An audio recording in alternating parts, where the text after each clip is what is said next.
Week 3 has been wrapped up, and it was a much more interesting game than the last. If you didn't notice, I was kind of struggling, reaching for things to talk about. Anyway, plenty to talk about this week.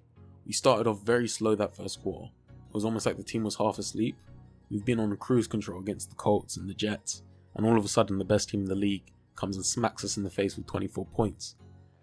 For the offense, it seemed more like rust. It wasn't dreadful play, it was just sloppy. And you're not going to score points with sloppy against one of the best defenses in the league. On the other hand, our defense seemed underprepared for such a volatile offense.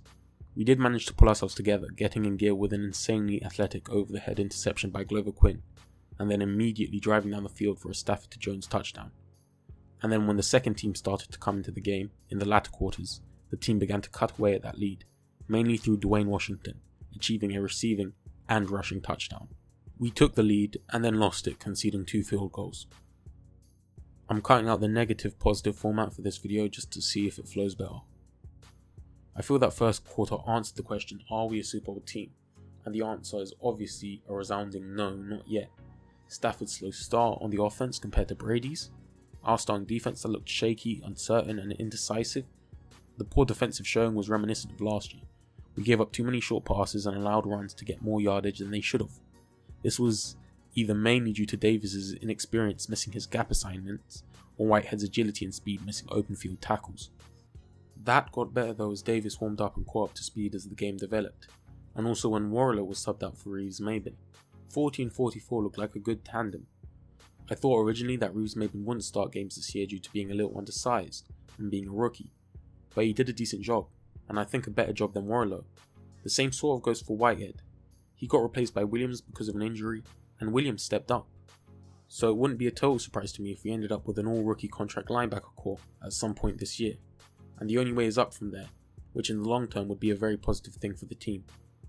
Talking of young players, Zettel stood out in place of Hyder. The depth and rotation that Terrell Austin and Bob Quinn have put in place for the defensive line has really helped placate the lack of raw, physical, and technical talent.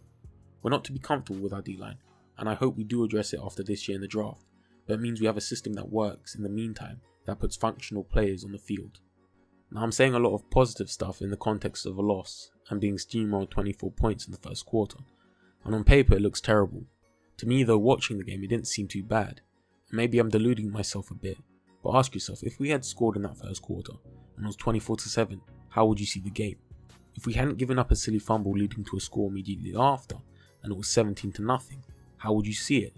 If both scenarios took place and it was 17-7, how would you see that first quarter differently? I know we shouldn't really play the game with ifs and buts, however the mistakes made were small, but resulted in big consequences due to the meticulous style of the Patriots.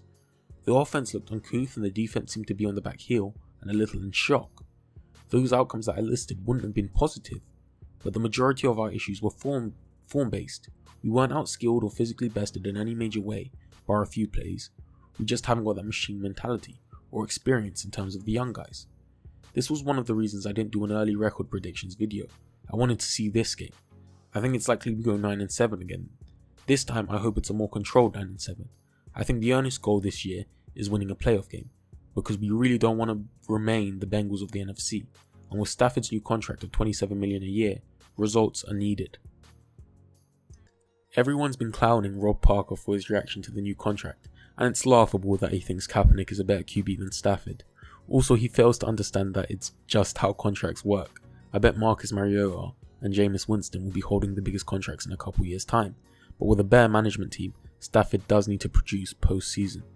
On to next week, the Bills. I don't reckon I'm going to bother with a video on it as it's such a non-factor, but we'll get to see more of Roddick and Kaya, so it's okay. Anyway, almost regular season time where we'll get to see how much that Patriots loss means. The Cardinals are a great test because their experience on offense and wide range of talent on the defense. It's a stacked team. Fitzgerald, Palmer, Johnson, Peterson, Matthew, Buchanan, the rookies Baker and Reddick. So many players I can name just off my head.